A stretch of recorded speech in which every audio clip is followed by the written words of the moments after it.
नमस्कार, मैं हूं आपके साथ निशांत सरदाना। एपीएन के लोकप्रिय कानूनी प्रोग्राम लीगल हेल्पलाइन में आप सभी का बहुत स्वागत है।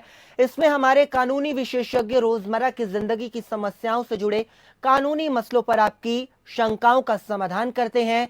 आप भी इस प्रोग्राम में हमारे साथ जुड़ सकते हैं और फोन करके कानूनी राय ले सकते हैं। आज हम आपको धारा 482 से जुड़ी जानकारी देंगे। दंड प्रक्रिया संहिता 1973 के अंतर्गत धारा 482 के अधीन उच्च न्यायालय को अंतर्निहित शक्ति प्रदान की गई है। इस धारा के अधीन उच्च न्यायालय को एक विशेष शक्ति दी गई। अगर कोई भी ऐसा फैसला जिसमें कि न्यायालय मतलब कि हाईकोर्ट के जज को ऐसा लगता है कि कानून में इसका जिक्र नहीं है और हाईकोर्ट इसको स्वविवेक से सुन सकता है या उसकी इनहेरेंट पावर है। बहुत से ऐसे मामले होते हैं जिसमें कि किसी भी विधि में उसका उल्लेख नहीं किया गया रहता है कि उसमें किस प्रकार से सजा देना है या किस कानून का फॉलो करना है। ऐसे में हाईकोर्ट इन्हें अपने स्वविवेक से फैसला ले सकता है। ये शक्ति दिए जाने का उद्देश्य न्यायालय की कार्रवाई को दुरुपयोग से बचाना है और न्याय के उद्देश्यों को बनाए रखना है। कोई भी संहिता, अधिनियम या फिर नियम अपने आप में पूर्ण नहीं होते, क्योंकि समय, परिस्थिति, क्षेत्र, काल के अनुरूप सब कुछ बदलता रहता है और अधिनियम, नियमों और संहितों को बनाने वाली विधायिका में इतनी दूरदर्शिता नहीं रहती कि वो किसी संहिता को परिपूर्ण और अंतिम कर दे। और इस समस्या से निपटने हेतु दंड प्रक्रिया संहिता 1973 के अंतर्गत हाई कोर्ट को अंतर्निहित शक्ति प्रदान की जाती है ताकि वो न्यायिक कार्रवाइयों के दौरान समय समय पर उत्पन्न होने वाली ऐसी कठिनाइयों का निवारण कर सके जिनके बारे में विधि के उपबंध मौन हो। इसका अर्थ यही है कि न्यायालय द्वारा अंतर्निहित शक्तियों का प्रयोग केवल तभी किया जा सकता है जब उसके समक्ष उत्पन्न किसी विधिक प्रश्न के निवारण के संदर्भ में उपबंध न हो। किसी समस्या के निवारण हेतु विधिक उपबंध मौजूद होने की दशा में न्यायालय द्वारा अंतर्निहित शक्ति का प्रयोग नहीं किया जाएगा। ये तो थी बुनियादी जानकारी, लेकिन धारा 482 से जुड़े तमाम पहलुओं की ज्यादा जानकारी हमारे आज के कानूनी विशेषज्ञ अधिवक्ता कपिल मदान जी आपको देंगे। तो अगर आपका इस मसले से जुड़ा कोई सवाल है या आप कुछ जानना चाहते हैं तो आप फोन करके राय ले सकते हैं। और आपको एक बार इंट्रोडक्शन करा देते हैं जो आज हमारे खास मेहमान अधिवक्ता हमारे साथ जुड़ रहे हैं और सवाल भी आपको बता देते हैं। सेक्शन 482 से जुड़ी कानूनी जानकारी, कानूनी सहायता लेने के लिए जो हम टेलीविजन स्क्रीन पर नंबर फ्लैश कर रहे हैं, आप उस पर हमें संपर्क कर सकते हैं और आप कानूनी जानकारी सेक्शन 482 से जुड़ी हुई ले सकते हैं। तो हमारे साथ कानूनी विशेषज्ञ अधिवक्ता कपिल मदान जी लाइव हमारे साथ जुड़े हुए हैं। कपिल जी, बहुत स्वागत है आपका हमारे इस खास कार्यक्रम में। तो कपिल जी, सबसे पहले आपसे जानना चाहेंगे कि आज हम कानूनी विशेषज्ञ के बारे में जानकारी ले रहे हैं क्योंकि कुछ ऐसे प्रावधान होते हैं जिसमें कि कानून में उसके बारे में लिखा नहीं होता। ऐसे में जो अधिवक्ता हैं या फिर जो जज हैं वो स्वविवेक से इस पर फैसला ले सकते हैं। इसके बारे में जानकारी दीजिए। देखिए, आपने बिल्कुल ठीक कहा। वही कभी कभी हम लोग कोर्ट में, मुकदमों में ऐसी कोई सिचुएशन फेस करते हैं जिसमें स्पेसिफिकली लॉ के अंदर, जो हमारा क्रिमिनल प्रोसीजर कोड है, उसके अंदर कोई प्रोविजन नहीं होता है। और इन सारी परिस्थितियों को ध्यान में रखते हुए जो 482 क्रिमिनल प्रोसीजर कोड की है, जिसको हम अपनी कॉमन लैंग्वेज के अंदर inherent jurisdiction of the high court बोलते हैं, हम इनहेरेंट जुरिस्डिक्शन इन्वोक करके जो माननीय उच्च न्यायालय है, हम उस पर्टिकुलर मुद्दे को सीधे उच्च न्यायालय के सामने लेके जा सकते हैं। जी बिल्कुल कपिल जी, बिल्कुल। एक बार दर्शकों को भी बता देते हैं कि अगर आपको कोई कानूनी जानकारी लेनी है तो आप हमारे इस खास कार्यक्रम में जुड़ सकते हैं और आप भी हमारे इस खास कार्यक्रम में जुड़कर हमारे एक्सपर्ट से आप सीधा सवाल कर सकते हैं। कपिल जी, अब आपसे जानना चाहेंगे, सेक्शन 482 से जुड़ी जानकारी आप साझा कीजिए। कानूनी जानकारी क्या कुछ है इसमें? देखिए, मैं आपको एक उदाहरण देता हूँ। मान लीजिए किसी मुस्लिम के ऊपर कोई एफआईआर रजिस्टर हो जाती है, ठीक है। और ऐसा ऐसा हम फैमिली डिस्प्यूट्स में काफी देखते हैं, जो हस्बैंड वाइफ के अंदर डिस्प्यूट्स होते हैं, जहाँ पे ज्यादातर हम ये देखते हैं कि 498A जो कि दहेज उत्पीड़न के मामले होते हैं, उनकी एफआईआर होती है। और हम बहुत से मुकदमों में ऐसा भी देखते हैं कि आपस में दोनों की रजामंदी हो जाती है और दोनों पार्टीज जो हैं ये डिसाइड करती है कि हम ये मुकदमे को खत्म कराया जाए। तो जब एक बार एफआईआर ऑलरेडी रजिस्टर होती है, उसको खत्म कराने का कोई प्रावधान नहीं है सीआरपीसी के अंदर। तो टेक्निकली हम लोग उस तरीके की सिचुएशन में 482 की एक पिटीशन बनाते हैं 482 में, और माननीय उच्च न्यायालय के सामने हम वो एफिडेविट से सपोर्ट करके वो पिटीशन फाइल होती है, जहां पे माननीय उच्च न्यायालय देखती है कि हाँ, इसको इस मुकदमे को चलाना का कोई कारण नहीं नजर आता कि ये मुकदमा आगे चले।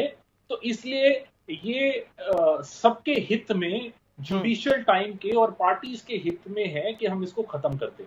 तो हम वो 482 के अंदर जाके उस मुकदमे को खत्म कराया जाता है। तो ये एक उदाहरण हो गया जी। दूसरा उदाहरण मैं आपको देता हूं कि कई कबार ऐसा भी हम लोग फेस करते हैं कि जो मोटिवेटेड एफआईआर फाइल हो जाती है। मान लीजिए किसी एक्यूज के ऊपर इल्जाम लग गए कि एक पर्टिकुलर तरीक को उसने किसी को मान लीजिए मारा है, लेकिन एक्यूज के पास ये एविडेंस है कि वो उस दिन इंडिया में ही नहीं था। तो टेक्निकली सारी जो एफआईआर है वो गलत है। तो जब तक एफआईआर रहेगी तो एफआईआर के बाद इन्वेस्टिगेशन, चार्जशीट और वो सब जो प्रक्रिया है वो ऑटोमेटिकली चलेंगी। तो इस तरीके की सिचुएशन में, क्योंकि आपके पास कोई और प्रावधान नहीं है, आप इनहेरेंट जुरिसडिक्शन में स्ट्रेट अवे हाई कोर्ट में जा सकते हैं और आप ये बोल सकते हैं कि भैया ये तो मुकदमा ही बिल्कुल बनता ही नहीं है जी। और कोई फायदा भी नहीं है कि ये मुकदमा चलाया जाए। कोर्ट का, पुलिस का और बाकी जितनी भी बॉडी साथ में जुड़ती है कि सबका टाइम वेस्ट हो, और जो एक्यूज्ड है उसका भी टाइम वेस्ट हो, क्योंकि मुकदमा फेस करना भी एक तरीके से मैं ये मानता हूं कि पनिशमेंट है जी। चलिए, हमारे दर्शक भी जो देख रहे हैं, एक बार आपको बता दें कि अगर आप हमारे इस खास कार्यक्रम में जुड़ना चाहते हैं, आपको कोई कानूनी सहायता लेनी है, कोई सवाल है आपके, तो हमारे साथ हमारे खास मेहमान भी जुड़े हुए हैं और आज हम धारा 482 को लेकर इस मुद्दे के साथ आए हैं। तो अगर धारा 482 को लेकर अगर आपके मन में कोई सवाल है तो सीधा हमारे इस खास कार्यक्रम में जुड़िए और आप भी अपने सवाल पूछ सकते हैं। कपिल जी, अब आपसे ये भी समझना चाहेंगे कि धारा 482 को किन हालातों में इस्तेमाल किया जाता है? देखिए, जैसे मैंने आपको बताया, अगर जो हमारा क्रिमिनल प्रोसीजर कोड है, कई बार आप ऐसी सिचुएशन फेस करते हैं जहां पे आपको कोई डायरेक्ट प्रावधान क्रिमिनल प्रोसीजर कोड में नहीं दिया गया। तो उस सिचुएशन के अंदर आप सीधा 482 में कोर्ट की इनहेरेंट जुरिसडिक्शन इन्वोक करके मामले को सीधा हाई कोर्ट के संज्ञान में आप लेके आ सकते हैं। जैसा कि मैंने बताया कि एफआईआर को रद्द करने का कोई प्रावधान नहीं है सीआरपीसी के अंदर। तो और अगर मान लीजिए कोई गलत एफआईआर हो जाती है या कोई ऐसी एफआईआर हो जाती है जो कि नॉन कंपाउंडेबल ऑफेंस है, लेकिन उसमें पार्टीज का किसी कारण से समझौता हो जाता है, तो क्योंकि लॉ में कोई और प्रावधान नहीं है, आप वो इशू को लेकर सीधा आप 482 में 482 के अंदर आप हाई कोर्ट के अंदर लेके आ सकते हैं जी। तो हम अभी टेलीविजन स्क्रीन पर एक नंबर फ्लैश करेंगे, उस नंबर पर आप हमें संपर्क कर सकते हैं। हमारे साथ इस खास प्रोग्राम में एक एक्सपर्ट जुड़ते हैं, कपिल मदान जी आज हमारे साथ अधिवक्ता जुड़े हुए हैं। कपिल जी, दर्शक तो हमारे साथ जुड़ेंगे ही, लेकिन आपसे एक सवाल हम ले लेते हैं कि अगर हम इस धारा की बात करें तो इस धारा के तहत हाई कोर्ट की शक्तियां क्या कुछ होती हैं, इसके बारे में जरा बताइए। देखिए, टेक्निकली जो 482 जिसको हम इनहेरेंट जुरिसडिक्शन बोलते हैं, इसके अंदर कोर्ट के पास बहुत वाइड पावर है टू डू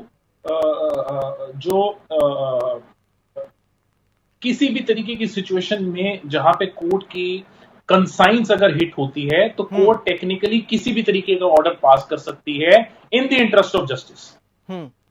ठीक है। और कपिल जी, ये भी जानना चाहेंगे, क्योंकि झूठी एफआईआर कई बार ऐसा होता है कि कराई जाती है, तो जब झूठी एफआईआर होती है तो उसके दर्ज होने पर धारा 482 के तहत राहत कैसे मिल सकती है?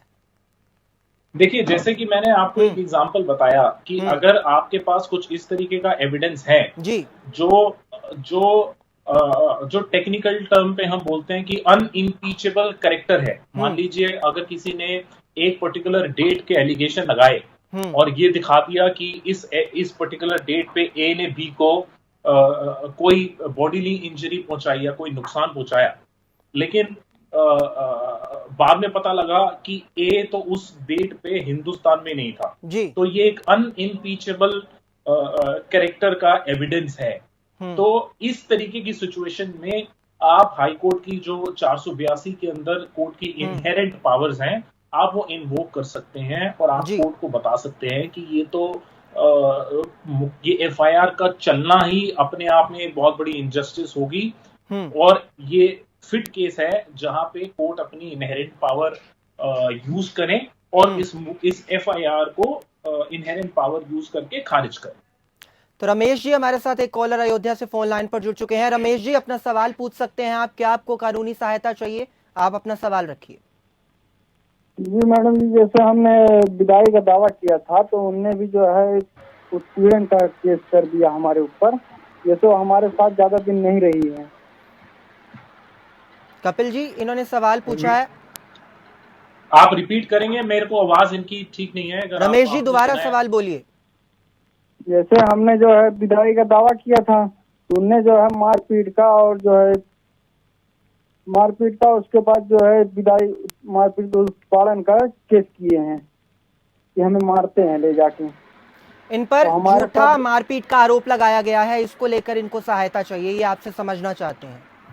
देखिए, अगर आपके पास कुछ इस तरीके का एविडेंस है, मान लीजिए कि आपके पास कोई सीसीटीवी फुटेजेस हैं या कोई इस तरीके का आपके पास कोई भी एविडेंस है जो ये दिखाता है कि ये जो मुकदमा आपके ऊपर चलाया जा रहा है वो मुकदमा बिल्कुल गलत है, तो आप अपने वकील साहब से सलाह करने के बाद आप 482 के अंदर जो आपके अगेंस्ट एफआईआर है उसको अब रद्द कराने के लिए 482 की एक दरखास्त लगा सकते हैं।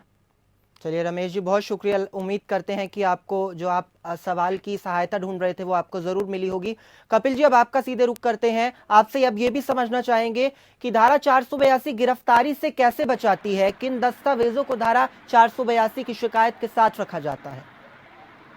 देखिए, गिरफ्तारी टेक्निकली गिरफ्तारी में तो 482 का रोल कम है, क्योंकि आपकी अगर गिरफ्तारी मान लीजिए बिल्कुल ही इलीगल तरीके से होती है तो उसके लिए जो हमारा संविधान है, हमारे संविधान का आर्टिकल 226 है, तो जहां पे अगर आपके कोई फंडामेंटल राइट्स वायलेट होते हैं तो आप एक तो आप बेल फाइल कर सकते हैं। अभी हमारे रीसेंट अर्नब गोस्वामी जी के केस के अंदर सुप्रीम कोर्ट ने ये क्लैरिफाई कर दिया कि अगर किसी की गिरफ्तारी गलत तरीके से होती है तो आर्टिकल 226 के अंदर हाई कोर्ट भी बेल जो दोष मतलब जो अक्यूज्ड है उसको बेल कंसिडर कर सकती है देना। तो 482 टेक्निकली इस सिचुएशन में नहीं लगता है, लेकिन बेटर रेमेडी जो है वो 226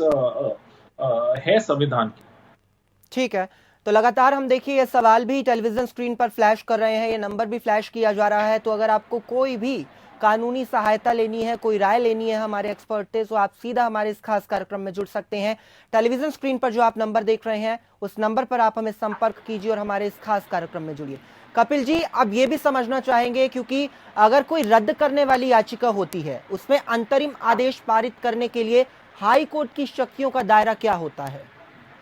देखिए, अंतरिम आदेश का भी हाई कोर्ट की बहुत वाइड पावर्स होती हैं। 482 उस तरीके का एक प्रावधान है जी, जो किसी भी अप्रोप्रिएट केस के अंदर जहां पे कोर्ट को लगता है कि पूर्ण न्याय के लिए कुछ भी करना जरूरी है, कोर्ट अपनी इनहेरेंट पावर यूज करके कुछ भी ऑर्डर पास कर सकती है जो कि अल्टीमेटली इंटरेस्ट ऑफ जस्टिस के अंदर हो। और कपिल जी, कई बार ऐसा होता है पारिवारिक मामलों की अगर हम बात करें, डोमेस्टिक वायलेंस की बात करें, तो बहुत सारे मामलों में ऐसा होता है कि झूठे केसेस लगाए जाते हैं। तो ऐसे में कई बार क्या होता है कि सबूत नहीं होते हैं, कोई हमारे पास ऐसा एविडेंस नहीं होता है कि हम पेश कर सके, या फिर हमारे पास ऑडियो प्रूफ्स होते हैं, तो वो उनमें कैसे काम आता है? देखिए, मैं आपको एक बात और बता दूं, जो 482 की जो प्रावधान है, हमारे कुछ पुराने डिसीजंस हैं सुप्रीम कोर्ट के और हाई कोर्ट के, जो ये बोलते हैं कि ये रेयरेस्ट ऑफ रेयर केस के अंदर यूज करने चाहिए। तो आपको बेसिकली 482 में ये दिखाना पड़ेगा कि ऐसा क्या गलत हो रहा है कि अगर ये मुकदमे को आगे चलने दिया जाए, वो बिल्कुल भी न्याय के हित में नहीं होगा, किसी पार्टी के हित में नहीं, न्याय के हित में नहीं होगा जी। तब हाई कोर्ट अपनी पावर्स जो हैं 482 में एक्सरसाइज करते हैं। ठीक है, हर एक रूटीन केस में 482 में हाई कोर्ट का रुख ये रहता है कि रूटीन केसेस में 482 नहीं इन्वोक की जाती। अगर आपको अपने आप को निर्दोष साबित करना है तो आप ट्रायल फेस करके अपने आप को निर्दोष साबित कीजिए। लेकिन अगर आपके पास कुछ ऐसा तथ्य है या ऐसा कोई एविडेंस है जो कि ये दिखा देता है कि ये ट्रायल में ही जाना न्याय के हित की बात नहीं है, वो अन्याय है, उस सिचुएशन में आप 482 में हाई कोर्ट में जाके अपनी जो दरखास्त है लगा सकते हैं 482 में।